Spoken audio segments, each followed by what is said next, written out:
Irmãos queridos, boa noite, graça e paz a todos, especialmente aqueles que eu ainda não cumprimentei hoje. Pela graça de Deus estamos aqui, um dia agitado na nossa cidade, mas cumprimos o nosso objetivo, começando o nosso culto mais cedo, e parece que o resultado foi bem positivo. Hoje nós vamos, meus irmãos, para a nossa mensagem número 47, na nossa caminhada na exposição de Isaías, do livro de Isaías. E hoje vamos chegar, irmãos, depois de mais de 13 meses, ao capítulo número 50.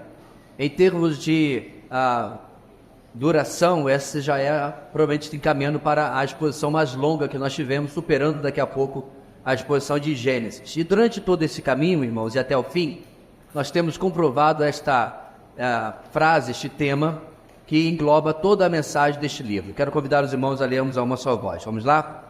O Senhor removerá a iniquidade, trazendo a promessa por meio do reino e da pessoa do Messias. Como fizemos semana passada, irmãos, uma rápida revisão para a gente se situar na caminhada. É bom, né?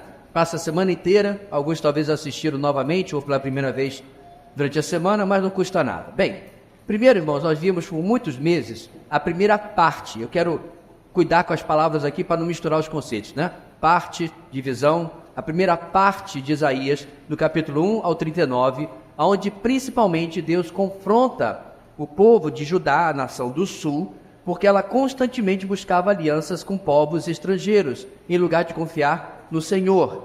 A primeira parte tem dois eventos chaves com os quais ela termina. Primeiro, o Senhor derrota os assírios, o bicho-papão da época, o grande temor dos judeus, envergonha Senaqueribe e mostra que se eles tivessem dependido dele desde o começo, nada daquilo teria acontecido.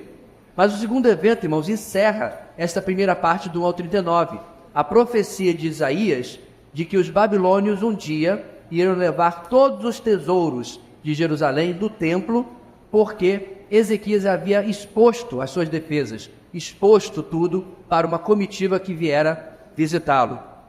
Alô, papatão, uma coisa acabou aí. Veja aí, acho que foi o retorno que apagou. Alô, voltamos. Viu como eu percebi? Porque eu fiquei sem ouvir.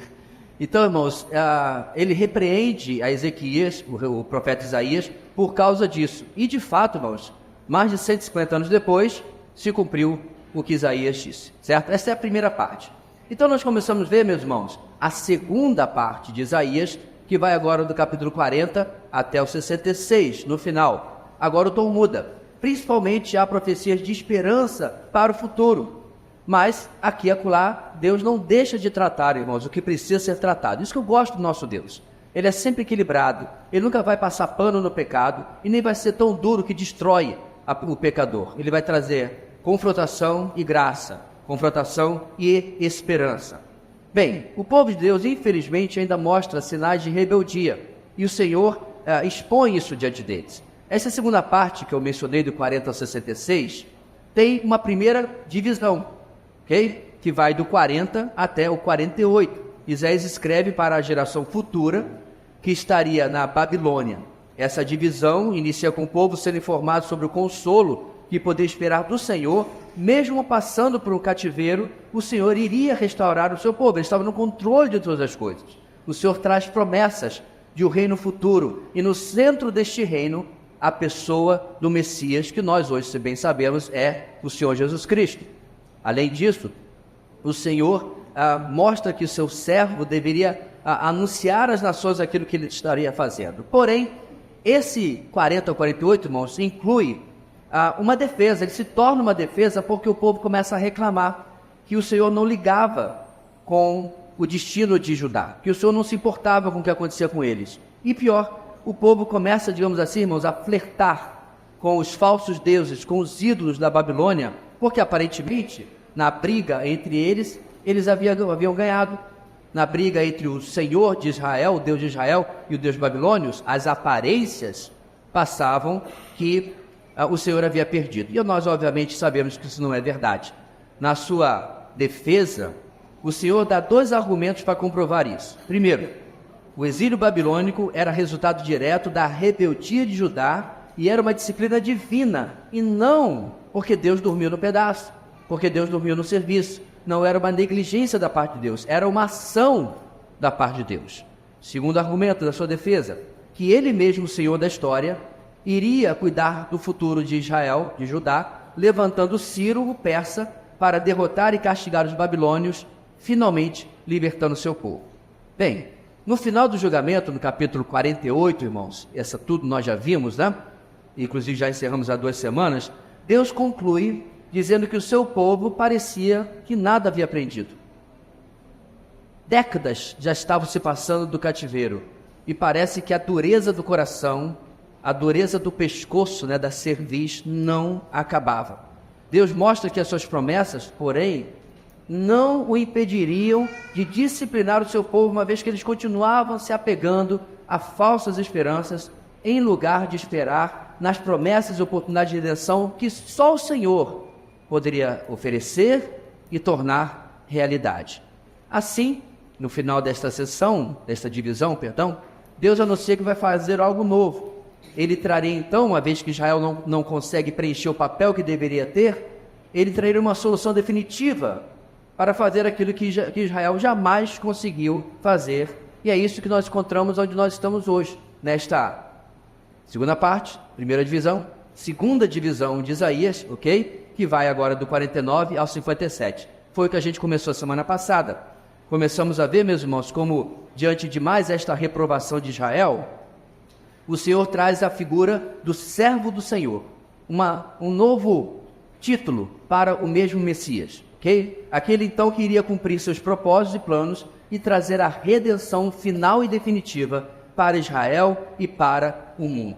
Mais uma vez, meus irmãos, a mensagem do Natal nos lembra, né, como disse Tim Keller, o homem não pode salvar a si mesmo, e Judá não era uma exceção.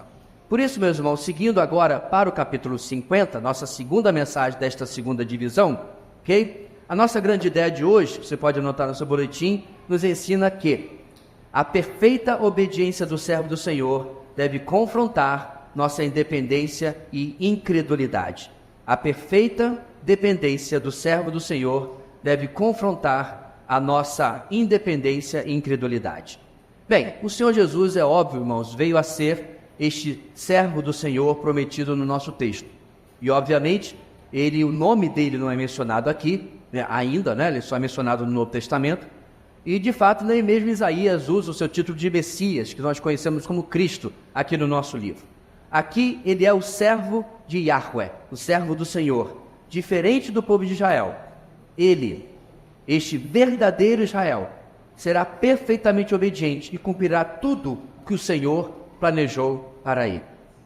Diante disso, vamos então, irmãos, ler o capítulo 50. Hoje nosso texto é pequenino, são apenas 11 versículos, né, perto de outros capítulos que nós já tivemos.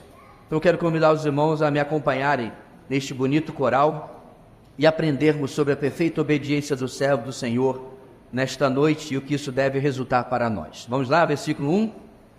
Assim diz o Senhor: onde está a certidão de divórcio de sua mãe, com a qual eu a mandei embora? A qual de meus credores eu vendi vocês? Por causa de seus pecados vocês foram vendidos. Por causa das transgressões de vocês, sua mãe foi mandada embora. Quando eu vim, por que não encontrei ninguém? Quando eu chamei, por que ninguém respondeu? Será que meu braço era curto demais para resgatá-los? Será que me falta força para redimi-los? Com uma simples repreensão, eu seco o mar, transformo rios em desertos. Seus peixes apodrecem por falta de água e morrem de sede. Visto que de trevas os céus e faço das vestes de lamento a sua cobertura. O soberano, o Senhor, deu-me uma língua instruída, para conhecer a palavra que sustém o exausto. Ele me acorda manhã após manhã, desperta o meu ouvido para escutar como alguém que está sendo ensinado.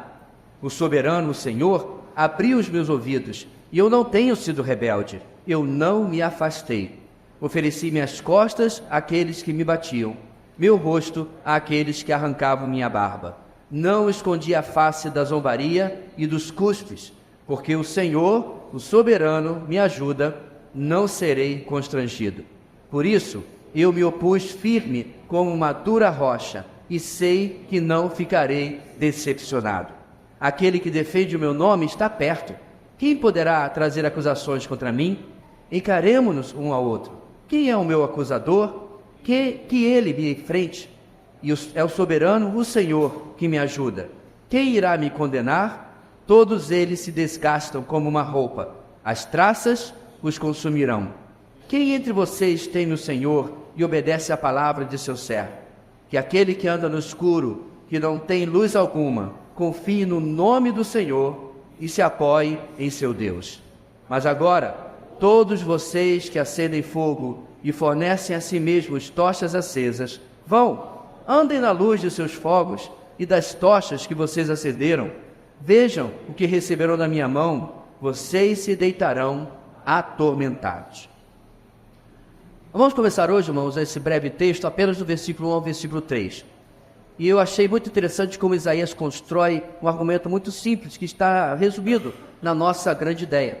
Como que essa atitude perfeita do nosso Senhor Jesus, já chamando aqui pelo próprio nome, deve provocar, irmãos, uma confrontação na nossa vida, se nós temos sido pequenos cristos, para emprestar uma expressão do Novo Testamento. É o que significa a palavra cristianos, no grego, ou o nosso cristãos.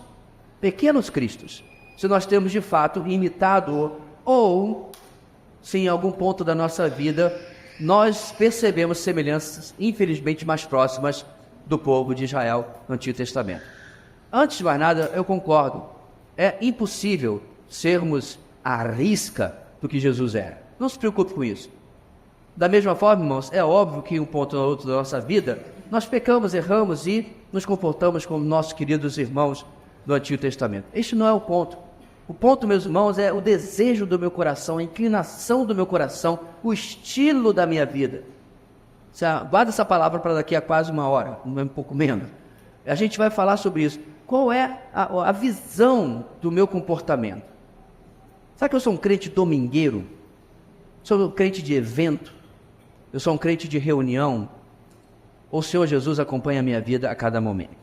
Então vamos, antes de nos anteciparmos, antes da spoiler, vamos começar. Versículo 1 ao versículo 3. Em primeiro lugar, nesta noite, irmãos, toda a disciplina que nos sobrevém se deve a nossas próprias decisões e não à falha do nosso Deus. Toda a disciplina que nos sobrevém se deve às nossas próprias decisões e não à falha do nosso Deus. Quando a gente corrige ali. O verso 1, acompanhe na sua Bíblia.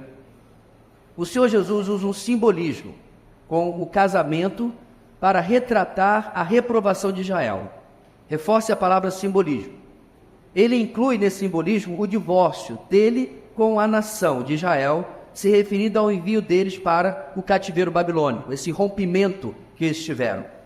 E quanto a esse simbolismo, irmãos, é importante salientar que existe aqui uma diferenciação importante.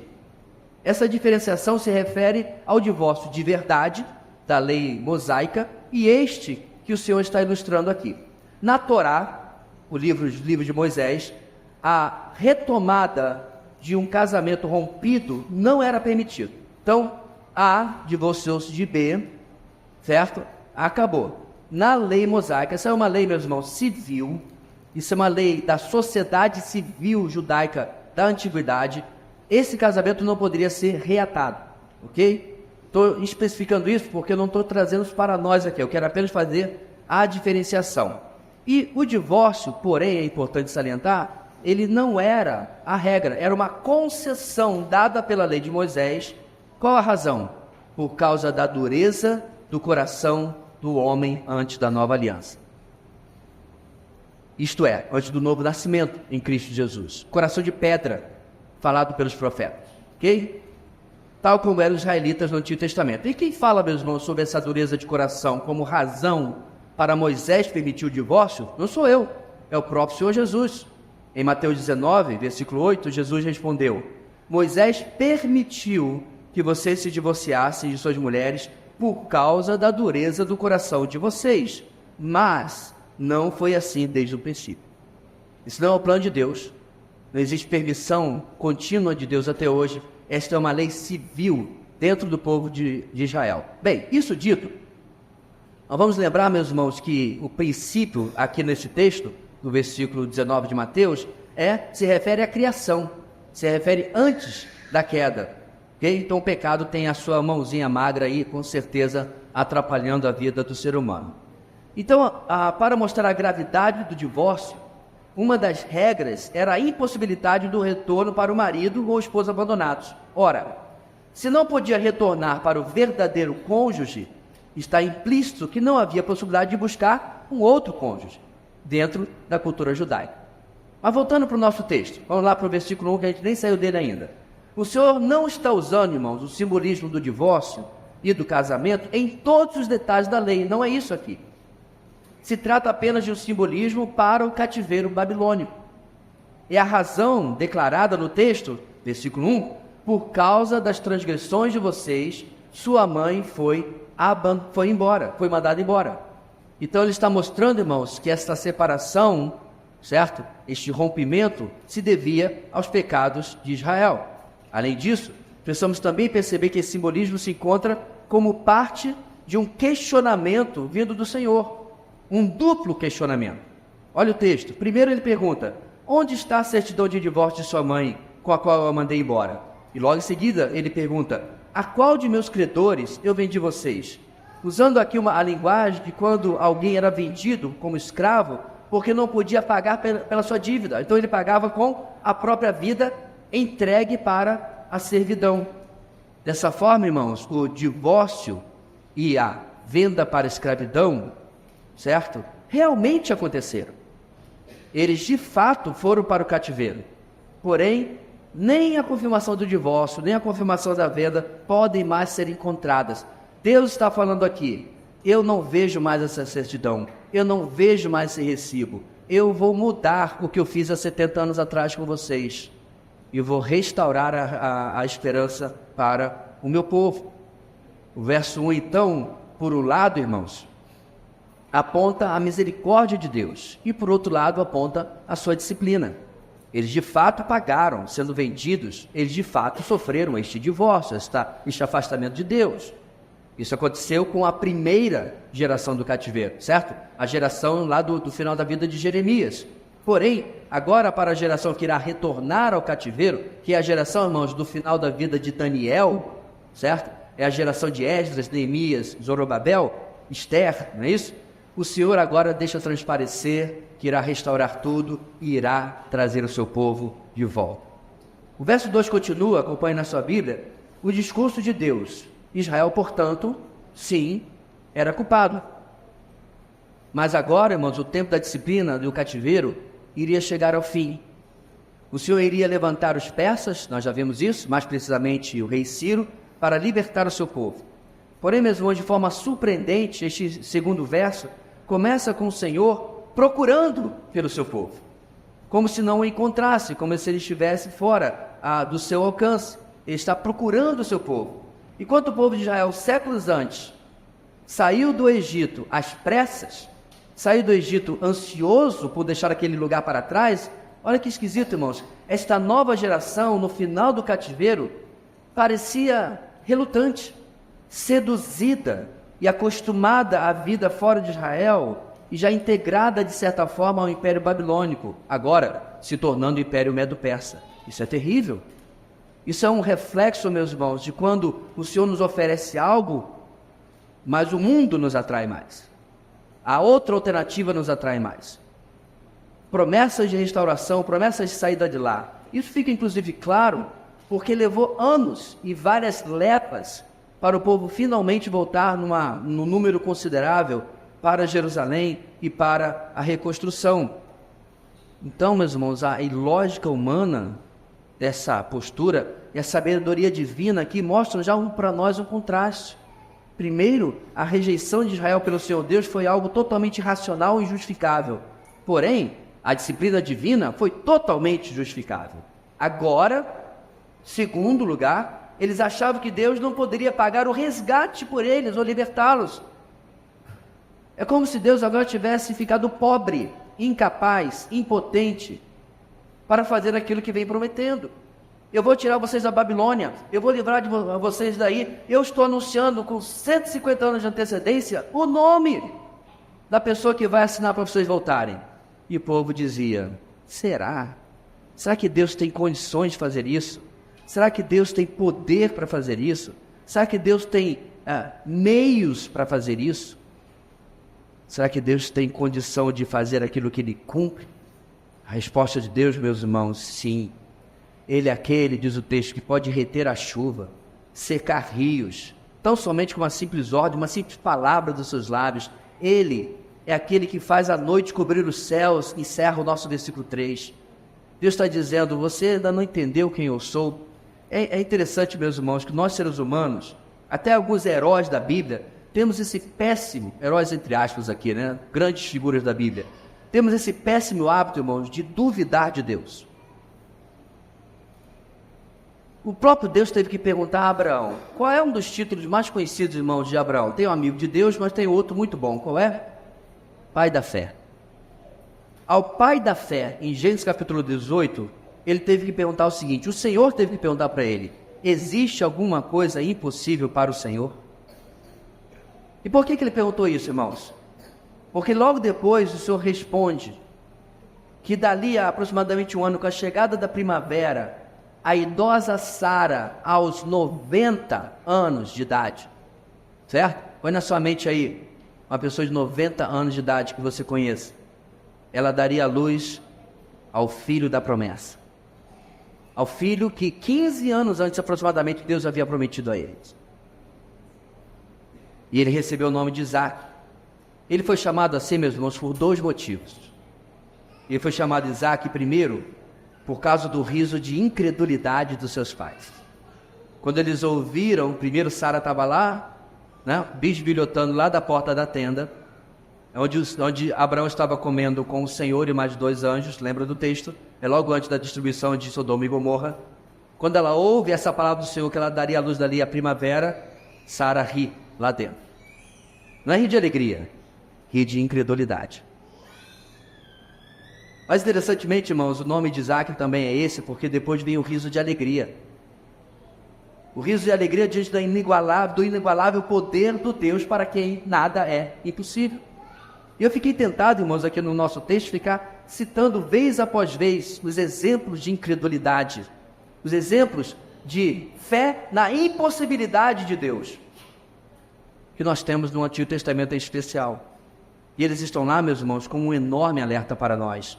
É como o Senhor dizendo para nós, para mim, nas minhas circunstâncias do meu dia a dia, nos nossos diagnósticos, nas nossas portas fechadas, nos nossos nãos, existe alguma coisa impossível para o Senhor? Obviamente não.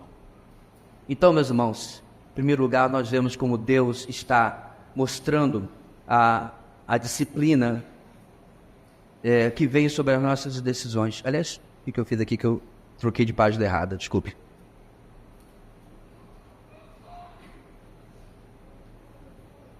Toda disciplina nos sobrevém devido às nossas próprias decisões, nas falhas do nosso Deus.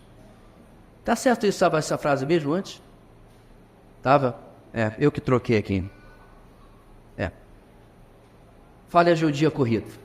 Bem, tendo, irmãos, começado expondo mais uma vez nesse primeiro ponto como Israel sofria porque havia pecado, na nossa próxima divisão, do versículo 4 ao 9, encontramos o contraste, agora sim, para com o Messias prometido, para com o servo do Senhor. Ele também sofria, mas nada no texto sugere nenhuma justiça para com esse sofrimento. Isto é, ele sofria sem merecer, diferentemente de Israel. O que nós vamos destacar, meus irmãos, aqui no nosso texto? Apesar do sofrimento do Messias, apesar do sofrimento do servo do Senhor, não há nele a mesma atitude que nós vemos em Judá, em Israel, no Antigo Testamento. Essa é a nossa lição, meus irmãos, número 2 para hoje. O exemplo do servo do Senhor no sofrimento reside em sua dependência de Deus. O exemplo do servo do Senhor no sofrimento reside em sua dependência de Deus. A partir do verso 4, o servo do Senhor agora assume a palavra, é ele que está falando. Ele começa se referindo a Deus como soberano, ou como Senhor Deus, depende da sua tradução, Mas, de qualquer maneira, irmãos, o que nós temos aqui é Adonai Yahweh, né? O Senhor Deus, o Senhor e Jeová, o Senhor e o nome de Deus. Mas o ponto aqui principal, irmãos, é a submissão dele, do Messias, aos desígnios e ações de Deus que teremos nesse trecho. Quer sejam coisas boas, quer sejam coisas que nós não consideremos boas. Porque, meus irmãos, quantas vezes nós somos talvez congratulados por algo que Deus faz através de nós. Deus lhe usou para salvar, levar alguém a Cristo. E alguém diz, meu irmão, que bênção. Deus continue lhe usando. Aí você, amém. Glória a Deus. Tem vaga na fornalha ardente dos amigos de Daniel.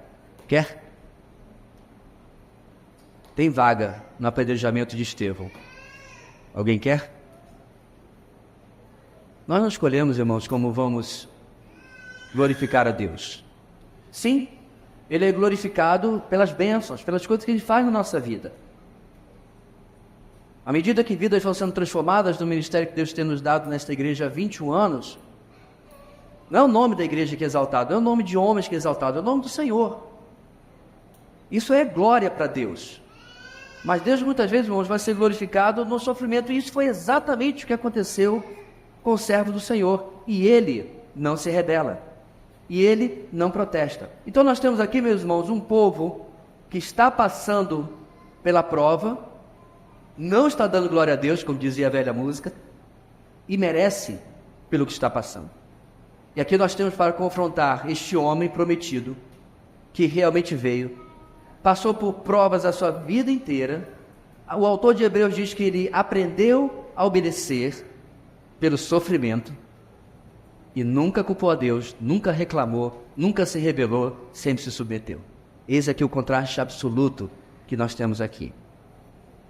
O soberano daria ao seu servo, esse homem, diz o texto, uma língua instruída para conhecer a palavra que sustém o exausto. Ao que fala, meus irmãos, sobre o que nós vimos abundantemente no ministério de Jesus. As pessoas chegavam quebradas diante dele, saíam restauradas. As pessoas chegavam moídas, destruídas, e saíam reconstruídas, edificadas, salvas, muitas vezes. Senhor, essa mulher foi pega em adultério, algo inédito, ela adulterou sozinha, porque não tem um homem junto com ela, né? Já reparou nesse texto, pequeno falha de narrativa? Quem não tiver nenhum pecado, tira a primeira pedra. E aquela mulher é restaurada. Você tem, não se sabe exatamente se ela tem conexão com as outras, mas você tem aquela de quem ele tirou 7 demônios e ela se lança aos pés do Senhor Jesus, lava os seus pés com as suas lágrimas, e o fariseu fica invejoso. E Jesus diz, ela faz isso porque ela foi muito perdoada, e quem muito perdoada, muito ama. Ou seja, meus irmãos, vida após vida após vida. Mas não é só o quebrantamento do pecado não. Lembra de Bartolomeu? Bartolomeu era quebrantado, melhor dizendo, Bartolomeu era quebrado pela religiosidade. Quando Jesus diz, eis aqui o judeu em quem não há dolo, aquilo não era exatamente ou totalmente ou somente um elogio. Na conduta dele, ele era um judeu em que não havia dolo. Mas para ser assim, ele vivia sob o peso do legalismo da elite religiosa judaica. Libertado, transformado em apóstolo. Levi, Mateus, traidor do seu povo, cobrador de impostos, com certeza cuspido na rua, xingado na rua. Eu até acredito no que fizeram na ficção, é só ficção, irmãos, que ele tinha que ter uma escolta romana, porque, meu amigo, qualquer zelote daqueles revolucionários matava esse cara rapidinho, não só ele, mas Zaqueu também, lembra dele? 2 homens, um transformado em apóstolo, Zaqueu, né? Baixinho, lembra da musiquinha das crianças? Transformado, e deixou de ser avarento, que ele tinha, deu para os outros. Ponto aqui, meus irmãos, uma língua instruída para conhecer a palavra que sustém o exausto. Os que sofriam debaixo das mais diversas manifestações do pecado, ou mesmo, irmãos, do pecado seu em si, recebiam dele palavras de esperança, de perdão, mas jamais sem tratar o pecado daquela pessoa. Mulher, chama teu marido. Eu não tenho marido. Falou certo. Você já teve 5 maridos. E esse aí é um amante. O texto é mais camarada, né? Esse aí não é seu. Esse não é seu marido, é um amante. Ela vivia com... Agora, cansou do casamento, foi viver com o homem de outra mulher. Aí Jesus não diz assim, vai embora, sua pecadora. Porque ele já havia dado a esperança dele como Messias nesse texto, João capítulo 4. E agora essa mulher é restaurada. O que ela faz, irmãos? Ela abandona o seu cântaro, o seu jarro de água, razão pela qual ela tinha ido até o poço, certo? Vai até a vila de Sicar e diz, eis aqui o homem que me contou tudo o que eu fiz. Não será ele o Messias? Vez após vez, vidas restauradas por esperança, perdão, sem deixar que o pecado seja confrontado. Ainda no verso 4, irmãos, o texto diz que o servo do Senhor é ensinável. Aquele que é o conselheiro, como diz o próprio Isaías, não é isso? Ele é ensinável. Ele, o Senhor Jesus, irmãos, deixou inclusive isso também claro várias vezes. Ele não precisava aprender dos homens, ele aprendia do Pai, ele era o imitador do Pai. A missão era de Jesus, mas as ordens vinham do Pai, da primeira pessoa da Trindade.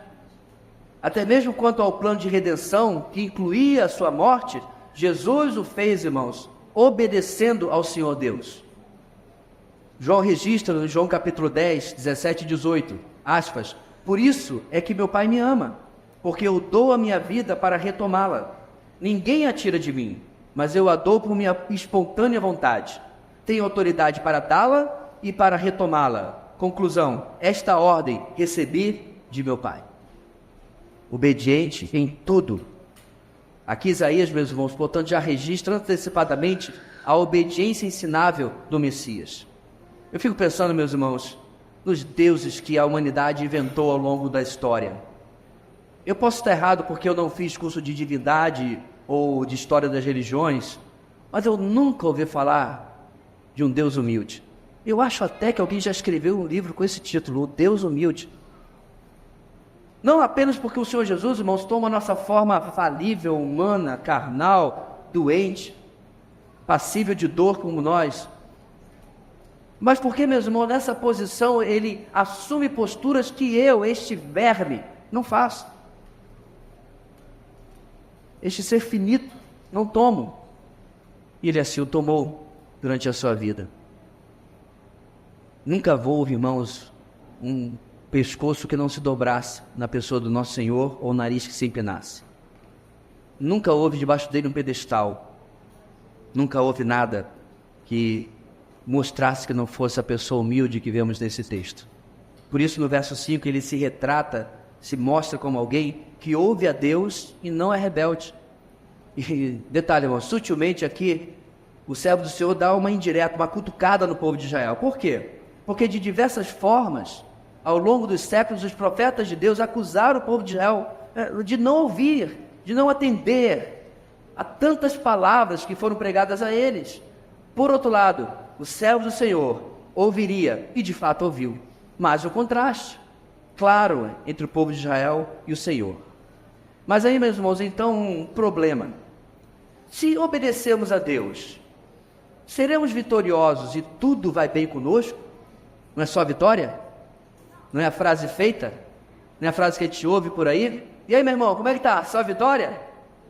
Aí, de repente, o irmão tá numa mal, tá numa péssima. Aí fica perguntando, o que aconteceu? Comigo não tá assim. O pastor Domingo falou que vai dar tudo certo. Tinha até uma música antigamente, né, irmão? Vai dar tudo certo. Aí na segunda ele é demitido. Vai dar tudo certo. E na quarta veio o diagnóstico. Aí na sexta, vou até parar por aí, porque tá ruim a semana do camarada, né? Porque plenitudes, irmãos, frases feitas, elas são extremamente limitadas. Se o camarada vai dizer que vai dar tudo certo, mesmo que você vá viver a vida de Jó, aí eu concordo. Está dando tudo certo. Segundo plano, não meu. Não do meu jeito. Então ele dá essa cutucada porque esse problema, o servo do Senhor também resolveu. Porque essa mensagem, meus irmãos, pregada, ela não existe. Existe a vida que enfrenta o que quer que aconteça debaixo da graça e da dependência de Deus. No verso 6, então, somos confrontados com um fato assustador. Os rabinos fizeram uma confusão, destacando muito mais a figura guerreira e libertadora do Messias, e deixando de lado o que nós lemos nesse verso. Deixar de lado, meus irmãos, o que lemos, inclusive, eu vou antecipar o capítulo 53, versículo 3, onde diz: foi desprezado e rejeitado pelos homens, um homem de dores, experimentado no sofrimento, como alguém de quem os homens escondem o rosto, foi desprezado, e nós não o tínhamos em estima. Irmãos, eu falei hoje de manhã na escola dominical, que até os judeus nas ruas de Jerusalém, de Tel Aviv, entrevistados, quando leem esse texto para eles, isso é Isaías 53, e perguntam: da onde esse texto? Eles respondem o quê? Do Novo Testamento. Vários e vários vídeos. Essa é uma forma, inclusive, de evangelizar o judeu. Aí eles dizem: não, está na Tanakh, está no Antigo Testamento. Aí diz: como? Alguns, inclusive, se atrevem a dizer: isso aí é o Jesus dos cristãos. Sim, eles acertaram, só que achavam que era alguém que tinha escrito no Novo Testamento, e é simplesmente um dos maiores profetas do Antigo Testamento. E quando o profeta retrata, meus irmãos, no verso 6, ele fala a mesma coisa. Ele declara que o Messias não só sofreria nas mãos dos homens, mas principalmente que ele faria isso de forma voluntária. Verifique no verso 6. Ele não é obrigado. O Messias, irmãos, preste atenção, igreja, não seria e nunca foi vítima de ninguém. Jesus nunca foi mártir de nada. Ele era e continua sendo o Senhor da história. Na década de 80 para 90 havia uma música, Jesus Virá, música muito boa, mas lá no meio ela dava uma derrapada na caixa de banana. Ele veio ao mundo para ser mártir da paz. Não. Veio não. O mártir, meus irmãos, ele não é voluntário. Ele é martirizado por uma causa. No caso dos mártires cristãos, eles eram voluntários, ou voluntariamente queriam sofrer em nome do Evangelho, se assim fosse necessário. Mas nenhum mártir cristão batia na porta do Senado romano, ou sei lá de onde tinha que ir, e dizia assim: ei, sou cristão, põe na fila, põe na lista. Não! Eles eram capturados, eles eram encontrados, eles eram perseguidos. Daí sim o termo de martírio. Mas o ponto, meus irmãos, é que isso em nenhum lugar se apresenta ou se aplica à vida do Senhor Jesus. Como nós dissemos, o texto de João 10, lido agora há pouco, ninguém atira, Jesus falando, ninguém tira a minha vida, mas eu a dou por minha espontânea vontade. Jesus disse a Pedro, um reles mortal como eu e você, que se ofereceu para defender a Jesus no Getsemane. Lembra? Com a sua espada, cortou a orelha de Malcolm, o servo ali, e Jesus respondeu para ele. Sai em Mateus 26, 53. Você acha que eu não posso pedir ao meu Pai? E Ele não colocaria imediatamente à minha disposição mais de 12 legiões de anjos? Em outras palavras, Pedro, você realmente acha que eu preciso que você me defenda? Você realmente acha que eu preciso da sua espadinha? Da sua adagazinha? Da sua arrogância? Não. Em outras palavras, meus irmãos, Jesus está mostrando a pequenez daquele homem e como ele poderia fazer absolutamente tudo, mas escolheu se entregar voluntariamente. Aí Jesus completa, irmãos, presta atenção, próximo versículo, aspas, como então se cumpririam as escrituras que dizem que as coisas deveriam acontecer desta forma? Ou seja, meus irmãos, Jesus está perguntando a Pedro, como se cumpriria Isaías 50? Como se cumpriria Isaías 53? E tantos outros textos. Jesus era submisso completamente ao plano do Senhor, Deus soberano. Ele não era vítima de homem algum. E como ele passou por tudo isso? Mas qual o segredo de Jesus? Aí talvez você possa ser tentado a pensar, irmão, que é porque Jesus é Deus. Porém, isso é totalmente verdade, mas não é a verdade que se aplica a este caso. Jesus, meus irmãos, equilibrava perfeitamente a sua divindade e a sua humanidade. Apesar de não ter nascido em pecado, Jesus era tentado o tempo todo. Em Mateus capítulo 4 nós temos a tentação de Cristo, por exemplo, certo? O ponto que eu quero fazer aqui, meus irmãos, é que se nós nos escondermos atrás da divindade de Jesus, para dizer, não, Jesus perdoa quem quer que seja, Pedro, Judas, etc., Pilatos, porque ele é Deus. O que vai acontecer, meus irmãos? Eu vou dizer assim, então eu não preciso. Eu estou desculpado de tudo isso, porque afinal de contas, desde a última vez que eu verifiquei, eu não sou Deus. Isso não se aplica, isso não é verdade. O verso 7 responde, meus irmãos, olha só.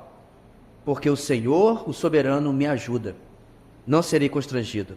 Por isso eu me opus firme como uma dura rocha, e sei que não ficarei decepcionado. Irmãos, Jesus nos deu o exemplo de que não há nada que ninguém possa fazer conosco ou contra nós, que vai quebrar o nosso espírito, a não ser que nós permitamos, não confiando primeiro em Deus. Quando você lê a história, vou voltar aos mártires da história cristã, como você encontra uma pessoa que se deixa amarrar a uma estaca? Ou como você encontra uma pessoa que se deixa colocar em uma situação qualquer de tortura? E não amaldiçoa os seus algozes, que não explode em palavrões, em maldições. Como você encontra essa pessoa? Como você compreende, meus irmãos? É porque eles entendiam que eles não estavam naquela situação por acidente. Deus não dormiu, Deus não pisou na bola, Deus não estava atendendo o Cédric e esqueceu de mim. Deus não estava atendendo o André e esqueceu eu aqui na estaca pegando fogo, não. Como diz aquela história, meus irmãos, do Rabi, lá no campo de concentração, enquanto alguns judeus eram enforcados, e alguém revoltado perguntando onde está Deus, onde está Deus? E aquele Rabi, completamente aviltado, com aquela reação negativa, com aquela reação raivosa, responde o quê? Onde está Deus? Deus está ali, sofrendo com o seu povo. Guardadas as devidas proporções, talvez do erro de perspectiva do relacionamento de Deus com os judeus, irmãos, apenas nós podemos compreender muito melhor do que aquele rabi, do que aquele rabino. Porque o nosso Deus, de fato, sofreu. E só o Deus que sofre pode entender, irmãos, o nosso sofrimento, o qual é muito, muito menor do que aquilo que nós possamos passar. É muito menor que possamos passar em relação àquilo que ele passou. A não ser, meus irmãos, que nós larguemos a mão dependente de Deus e confiamos na nossa própria força, nós vamos ter derrota após derrota. Por isso a palavra de Paulo, que parece confusa nas suas verdades. Lá em 2 Coríntios capítulo 12, ele ouviu isso do Senhor Jesus diante das lutas que passava. Minha graça é suficiente para você, pois o meu poder se aperfeiçoa na fraqueza. Portanto, eu me gloriarei ainda mais alegremente em minhas fraquezas, para que o poder de Cristo repouse em mim. Por isso, por amor de Cristo, regozijo-me nas fraquezas, nos insultos, nas necessidades, nas perseguições, nas angústias. Pois quando sou fraco, é que sou forte. Diante de todas as acusações que receberia, no verso 8, o servo do Senhor está confiante. Por quê? Primeiro, ele seria vindicado, defendido, inocentado pelo Senhor. E segundo, seus inimigos seriam confrontados por suas acusações falsas e fabricadas. Esse fato, irmãos, aponta, inclusive, o que o autor de Hebreus disse mais adiante, lá em Hebreus 4,15, dizendo que ele passou por todo tipo de tentação, porém, sem pecado. Nenhuma das acusações feitas contra Jesus colava. A não ser, é claro, quando alguém dizia, ele se diz ser Deus. Está certinho. Nenhum erro aí. Quando falava da sua divindade, da sua glória de ser Messias, certeza, a acusação era verdadeira. Mas acusavam de outras coisas, de blasfêmia, acusavam de pecados que nunca aconteceram na sua vida. Mas o servo do Senhor, o Senhor Jesus, passaria por tudo isso, sem absolutamente nenhuma culpa, nenhum pecado, nem mesmo uma atitude que manchasse o seu nome. Tudo isso, meus irmãos, porque o soberano, ele repete agora, no final, esse título, é quem o ajuda.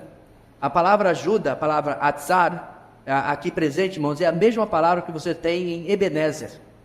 É a mesma palavra que você tem no nome de Esdras.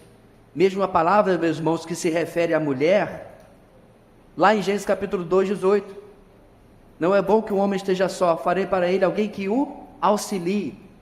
Ou seja, essa palavra, meus irmãos, engloba alguém que é acolhido por outro, que é sustentado por outro, que é auxiliado por outro, e o Messias iria depender total e completamente dessa ajuda que vinha do Senhor.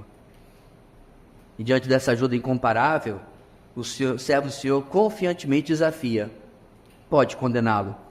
Quem pode levantar uma palavra contra ele? Quem pode fazer isso, uma vez que são meros mortais que se desgastam como uma roupa, diz o verso, são consumidos por traças. Essa, irmãos, incapacidade de levantar o dedo e sustentar uma condenação contra o servo do Senhor iria passar para nós. Nós, pastor? A nossa vida vai ser assim também? Calma lá. Nem tanto. Iria passar, meus irmãos, por causa da justiça dele conquistada na cruz. E Paulo registra em Romanos 8, 33, 34. Quem fará alguma acusação contra os escolhidos de Deus? É Deus quem os justifica. Quem os condenará? Foi Cristo Jesus que morreu e mais, que ressuscitou, está à direita de Deus e também intercede por nós. Quem? Ninguém. Mas unicamente, meus irmãos, por causa dele, do servo sofredor, do nosso amado Senhor e Salvador Jesus, tudo reside em sua obediência completa e inquestionável soberano Deus. Ele não apenas morreu a nossa morte, mas viveu a perfeita vida que deseja que nós possamos viver na dependência dele, diante das nossas limitações. Portanto, meus irmãos, quando nós olhamos para esse texto, nós entendemos como que o Senhor está, de certa forma, confrontando o povo de Judá daquela época. Olha quem eu trarei para o lugar de vocês. Vocês tiveram a chance, dentro da sua limitação humana, e vocês não conseguiram, mas eu trarei alguém perfeito, um exemplo no sofrimento, que passou, que conseguiu, por causa da sua dependência do Senhor Deus. Nosso texto de hoje, irmãos, irá terminar com uma conclusão tirada dos dois primeiros pontos. Vimos a situação do homem aqui, de Israel, e vimos os fatos sobre o servo do Senhor. Agora seremos confrontados, irmãos, a olhar para nós e reconhecer a nossa resolução de mudança. São só 2 versos, vamos passar rapidamente. Depois, irmãos, eu quero encerrar com 3 propostas de resolução. Não são coisas novas. Não são nada que você vai ter que subir a escadaria da Igreja da Penha lá no Rio de Janeiro, 365 degraus, ou qualquer coisa assim. Não é nada de que você vai ter que meter a sua mão no bolso, muito pelo contrário. O que tem é metermos a nossa mão no nosso coração. Antes de chegarmos lá, versículos 10 e 11, terceiro lugar. No contraste entre nós e o servo do Senhor, encontramos o que precisa mudar em nossas vidas. No contraste entre nós e o servo do Senhor, encontramos o que precisa mudar em nossas vidas. Deu para pegar o resto?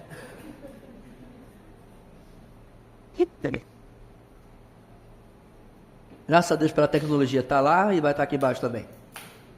Isaías, meus irmãos, encerra na mensagem deste capítulo, exortando os seguidores do servo do Senhor para que queiram imitá-lo, queiram segui-lo em sua missão. Se juntem a ele. Esses são aqueles que temem o Senhor, diz o texto, aqueles que obedecem a sua palavra. Verso 10. E isso nos tempos, meus irmãos, de rebeldia de Israel, se torna algo fundamental. Era, digamos assim, meus irmãos, uma amostra de esperança no meio de um povo que, mesmo passando pela profetizada disciplina no cativeiro, simplesmente não aprendia, insistia no erro. Ainda no verso 10, eles são identificados como andando no escuro, e sem luz. Aqui, meus irmãos, não se trata de uma referência a uma situação espiritual, não. Aqui o servo do Senhor fala dos tempos difíceis de provação que eles estão vivendo. Em outras palavras, está ruim, mas eles estão confiando. Eis a diferença dessa minoria a quem o Senhor se refere agora, a quem o Senhor se dirige. Eles estão andando no escuro, eles estão andando sem luz, eles estão passando por provação. Porém, ainda assim, as lutas os aproximam de Deus. Enquanto que os outros, a maioria, escolhem culpar a Deus por aquilo que eles mesmos, seus antepassados, causaram. Isso, meus irmãos, é outro traço importantíssimo do verdadeiro cristão. As lutas, elas podem lhe afastar ou lhe aproximar de Deus. É isso que você vê de diferença, meus irmãos, quando você vê a vida de um apóstolo Paulo. Quanto mais sofria, quanto mais perseguição tinha, olha o que a gente leu no capítulo 12. Ele confiava mais em Deus. O que estava errado com esse homem? Aí você consegue compreender, meus irmãos, a mente da esposa de Jó, né? E a mente de Jó. O sofrimento de Jó, apesar dos seus questionamentos, apesar de como ele conversa com Deus, depois ele se humilha, vai aproximando, abrindo a visão de Jó para lhe dizer o que ele diz no capítulo final. Antes te conhecia só de ouvir falar, mas agora eu entendo, eu sei, meus olhos te veem, eu sei quem tu és. Em contraste, diante de tudo que perdeu, dos filhos que se foram, essa mulher entra em um tipo de reação oposta. Você ainda resiste, ainda é obediente, ainda se mantém justo? Amaldiçoa o teu Deus e morra. Palavra de altíssima sabedoria que ela dá ali. Por quê, meus irmãos? Tudo se divide em como nós enxergamos a nossa vida, o nosso relacionamento com Deus. Mesmo quando as coisas não estão tão bem, nós decidimos pela graça do Senhor obedecer, decidimos crer. Essa dificuldade, meus irmãos, sempre esteve sobre aqueles que em Israel decidiram servir ao Senhor em meio a uma maioria que se rebelava contra Ele. Antes do cativeiro isso já existia, durante o cativeiro está aqui sendo dito, depois vai continuar, e mesmo nos dias do Senhor Jesus, enquanto Ele foi rejeitado pela maioria do povo, aqueles que, seus seguidores que continuaram, foram aqueles que experimentaram o quê? As primeiras perseguições. Se você lembra bem, a perseguição contra a igreja não começa com o Império Romano. Começa liderada pelo Sinédrio judaico. Depois é que os imperadores assumem. Quando o cristianismo se explode, cresce de uma maneira assustadora, o Império Romano começa a se preocupar com eles. Por quê, irmãos? Porque o pessoal estava abandonando o templo de Artemis, de Diana. Porque o pessoal estava abandonando o templo de Apolo. Estava negando os deuses dos seus antepassados. Os imperadores começaram a pensar, se isso acontecer, eles vão nos abandonar, os deuses, e nós vamos perder o império. Esse povo é perigoso, esses ateus. Já pensou? Nossos irmãos antigamente eram chamados de ateus, porque não acreditava em Apolo, em Diana, e assim por diante. Em todos os falsos e criados deuses greco-romanos. Mas quem começou a perseguição foram os judeus, diante dos seguidores. Por quê, irmãos? Porque esses estavam em trevas de verdade e fizeram nossos irmãos andar, digamos assim, na escuridão da tribulação, do problema, mas ainda assim obedeceram. Bem, em meio a tudo isso, o Senhor termina, irmãos, usando o lado oposto para alertar esses que querem seguir com Ele, esses que Ele desafia para lhe obedecer. Verso 11. No verso 11 ele fala daqueles que, por outro lado, buscam resolver o problema da escuridão, olha só, irmãos, acendendo fogo e conseguindo tochas de si mesmos. Aqueles que andam nessa luz enganosa, nessa luz humana, nessa luz fabricada, criada por eles mesmos, diz o texto, iriam sofrer condenação. Isso não é típico do ser humano, irmãos? Senhor diz o seguinte, né? Faça tal coisa, aí eu invento a minha própria solução. Tem uma ilustração antiga de evangelismo, que é como se fosse um abismo, eu gosto muito. Tem um lado de cá, eu estou cá desse lado, esse lado está muito florido, está muito bonito, vou para lá de cá. Lá de cá, estou perdido, certo? Sem Deus e salvação, fundado no pecado. E tem um abismo aqui, ok? Aí o que eu faço? Porque Deus está do outro lado, do lado florido. Aí eu coloco uma tábua, sabe o que é? Do meu ótimo caráter. Como eu sou uma pessoa boa.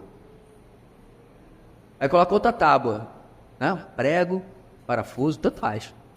Das minhas boas obras. Aí eu coloco outra tábua. Pago meus impostos, sou bom cidadão. Eu paro na faixa de pedestre. Olha.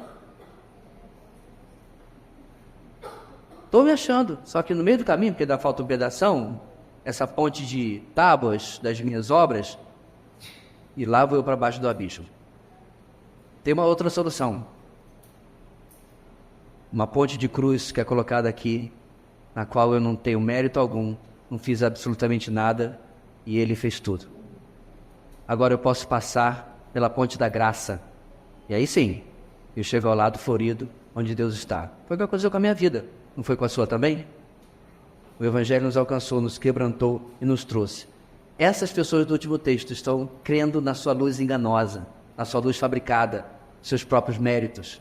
Gente, como eu encontro gente assim durante a semana, nas conversas, quando chega a pessoa, vamos dizer assim, meio crente, né? Meio de Deus, meio cristão. Nós somos um país assim, 90 e tantos por cento de cristãos. Essa semana fomos convidados para falar em um festa de gratidão, culto de gratidão, por uma formatura, por uma bebê, por três assuntos lá, e aniversário também, parece-me, né? Lá. Fui, problema nenhum. E preguei, meus irmãos, o evangelho. Eu coloquei inclusive no grupo pedindo que os irmãos orassem, correto? Mas a sensação que eu saio, meus irmãos, é claro, isso é obra do Espírito Santo, não posso fazer nada, não tem como você enfiar a palavra, o evangelho na mente e na cabeça de ninguém, no coração. Mas a sensação que eu saio, meus irmãos, é que alguns saem dali pela venda do pecado, segundo Coríntios 4:4, dizendo assim, é isso mesmo que eu gosto, é assim que eu vivo. Um rapaz se aproximou de mim depois, ali nos comes e bebes, né, no jantar, assim, o senhor falou muito bem, pastor, a gente tem que ser muito grato. Grato. Cadê Deus? Eu falei de Deus o tempo todo e Deus ficou fora. Parece que eu falei assim, então nós temos que ter gratidão, porque toda vez que eu falava Deus, acho que o ouvido dele fechava. Toda vez que eu falava Jesus, o ouvido dele era ouvido de moco, não é assim falar lá no Nordeste? Porque ele só falou de gratidão. Porque essa é a religião cristã, irmãos, que a sociedade gosta. Muitos desses que estão aí estavam de manhã na missa. Agora daí. Ou ontem, ou onde quer que seja. Porque esse é o Deus cultural, o Deus que você pode fazer tudo, pode fazer o que quiser, né? Vive um namoro completamente promíscuo, aí o povo vai casar de branco na igreja, porque não importa. Ponto aqui, meus irmãos, é que essa cegueira não é de hoje. Ela existe hoje, sempre existiu, e só, meus irmãos, quando nós nos voltamos para o Senhor de verdade, quebrantado pelo Evangelho, pela realidade da cruz, é que temos uma esperança de mudança, de transformação. Assim, meus irmãos, o Senhor está falando da insistência de tantas vezes, que tantas vezes nós já vimos aqui. Incredulidade, desobediência, independência para com Deus. E o povo de Israel assim tanto representava. E eu temo que algumas vezes, irmãos, nós também enfrentemos isso. E daí nós vamos chegar às nossas 3 resoluções diante dos nossos 3 pontos, ok? Talvez não dê para você anotar, mas graças a Deus está registrado. Você pode depois ouvir novamente se assim o quiser. Primeiro, toda a disciplina que nos sobrevém se deve às nossas próprias decisões e não à falha do nosso Deus. Primeira resolução, irmãos, eu quero lhe sugerir você botar uma vírgula e colocar o seu nome, depois outra. Eu, Joversi, vírgula. Vou examinar a minha vida e buscar relacionar se há algo que não... se há algo que tenha acontecido como bênção, ou até mesmo a disciplina que estou vivendo hoje, né, algo que não tenha acontecido, eu queria essa bênção, ou até mesmo a disciplina primeiro, por causa da minha desobediência. Ou 2, porque o Senhor está me provando para me aperfeiçoar. Um camarada que eu não concordo muito com o que ele prega, ele falou uma frase que está certa. O deserto de Deus, irmãos, ele dura o tempo que durar, o tempo que for necessário para que eu aprenda. Senhor, está doendo. Ainda falta 2 anos. Mas eu não quero 2 anos. Então aprenda agora, ué. Aprende agora que acaba agora. Deus não tem compromisso, meu irmão, com o teu conforto. Deus tem compromisso com o teu crescimento. Romanos capítulo 8 não diz que Ele nos predestinou para sermos conformes à imagem daquele que nos salvou, Cristo, até que seja legal. Não. E muitas vezes, meus irmãos, isso vai... Muito bom o tema das mulheres. Lidar com pessoas agradáveis em todas as esferas da nossa vida. Jesus, meus irmãos, tinha umas cascas de grossas assim que viviam com ele. Fariseus, saduceus e outros iam atrás dele o tempo todo. E ele sempre respondia com sabedoria. Sempre respondia com a maneira como daria. Então vamos lá, a primeira resolução, só para ficar bem claro. Vou examinar a minha vida e buscar relacionar se há algo que não tenha acontecido, uma bênção que eu gostaria que fosse, ou até mesmo a disciplina que de fato eu estou vivendo, primeiro, por causa da minha desobediência, ou 2, porque o Senhor está me provando para me aperfeiçoar. Ou eu tenho culpa no cartório, ou eu estou passando pela escola de Deus. De uma forma ou de outra, meu irmão, eu tenho uma resposta para isso. Segundo ponto, o exemplo do servo do Senhor no sofrimento reside em sua dependência de Deus. Segunda resolução, irmãos. Eu, Joversi, diante do que descobri no exame acima, primeiro, preciso entender o que mudar na minha vida para que a disciplina de Deus cumpra o seu objetivo, ou seja, que a disciplina de Deus exercite a minha vida na justiça. Frase bonita, pastor, o senhor tirou da onde? De Hebreus capítulo 12, versículo 11. Nenhuma disciplina parece ser motivo de alegria no momento, mas sim de tristeza. Mais tarde, porém, produz fruto de justiça e paz para aqueles que por ela foram exercitados. As coisas não estão indo do jeito que você gostaria, é porque Deus está moldando você.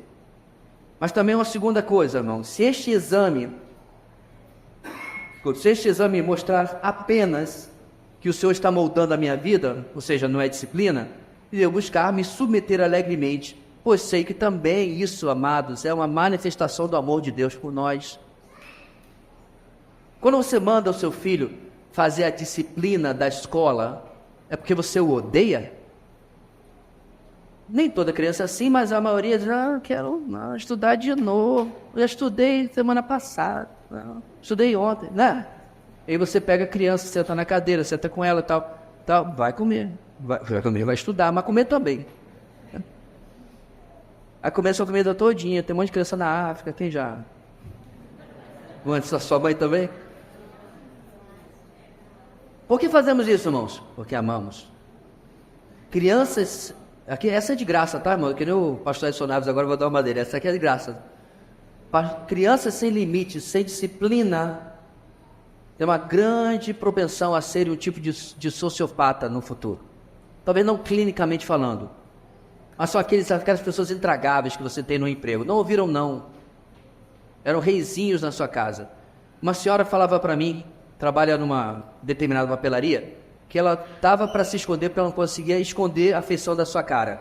A mãe ligou, meu celular, a mãe ligou para a filha, filha, é esse caderno que você quer? Da sei lá o que ou das sei lá o que charmosas e tal? Não quero nenhum dos dois. Posso ver um negócio desse? Não. O lápis tinha que ser a filha em videoconferência, porque a rainhazinha não podia sair de casa para ir na papelaria também. Ela perguntou, por que você não trouxe sua filha? Ela não estava se sentindo bem, 8 anos de idade. A minha mãe tinha um remédio ótimo para 8 anos de idade se sentir bem. Eu me sentia maravilhoso depois. Um pouquinho ardido, mas maravilhoso depois. Disciplina é um ato de amor. Isso não muda em relação ao nosso Deus.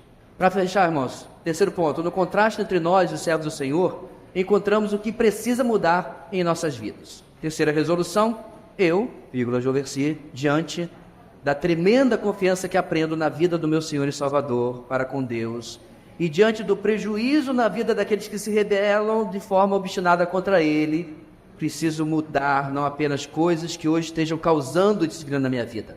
É mais profundo, irmãos. Não é circunstancial, não é pontual, não é só aqui, não. Eu preciso mudar meu estilo e visão de vida. Preciso ver uma vida de imitação de Cristo, para fazer propaganda do livro medieval. Eu preciso fazer uma mudança para o caráter dele, para a missão dele, para a vida dele na minha vida. Irmãos, é óbvio, vou voltar ao que disse no começo, você nunca será Jesus. Não se preocupe, esta mensagem, nem ele espera isso de nós.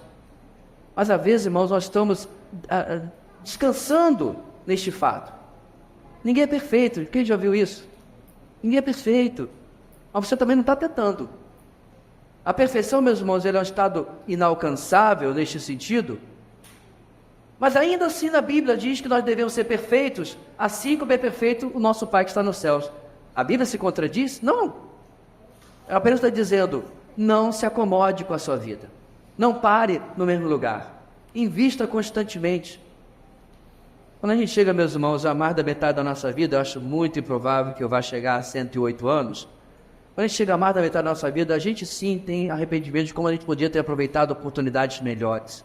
Eu conversava agora mesmo sobre família com o irmão ali, e eu convivi muito pouco com a minha avó paterna, por causa da distância de casa e algumas circunstâncias lamentáveis às quais eu prestava atenção.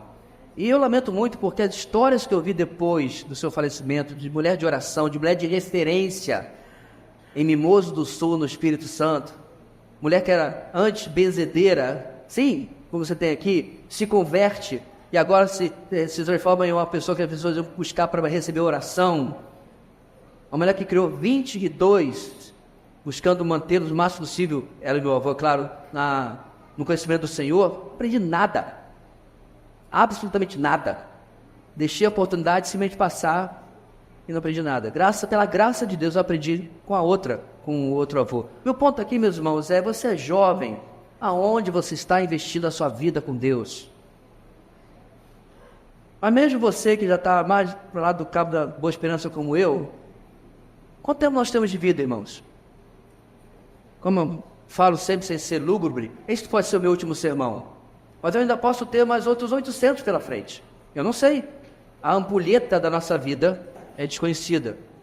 Então, o que eu posso fazer hoje? Para que se porventura eu vá entrar para algum livro de recorde como o pastor mais velho da história, com 108 anos, caquético, bota lá. E eu não jogue fora os próximos 54. Que você não jogue fora os seus próximos 30, 40 ou 20, o que é que seja. Nunca esqueçamos, uma vida só, logo passará, somente o que é feito para Cristo permanecerá. Irmão, coloca Jesus em meio aos seus negócios, em meio aos seus estudos, em meio aos seus relacionamentos. Ele não pode ser um apêndice na nossa vida, ele não pode ser um departamento, um encontro de domingo. Ele não pode ser um evento. O refrigério que temos aqui não é do ar-condicionado, o refrigério que temos aqui é da vida inteira, todo dia, andando com Ele. Amém. Deus amado, ajuda-nos, portanto, a vivermos debaixo desse estilo de vida do Teu Filho. Estilo esse, ó Deus, que deixou essa marca na história e essa marca transformadora do Evangelho em nós. Ajuda-nos, ó Deus, a olhar com também humildade aqueles que infelizmente têm andado no sentido oposto. Como que seja, ó Deus, um ponto preventivo para nós e não motivo de vaidade. Para que possamos compreender que eu não quero isto, quero andar com o servo do Senhor, quero andar com o Redentor. É o que oramos em nome de Jesus. Amém e amém.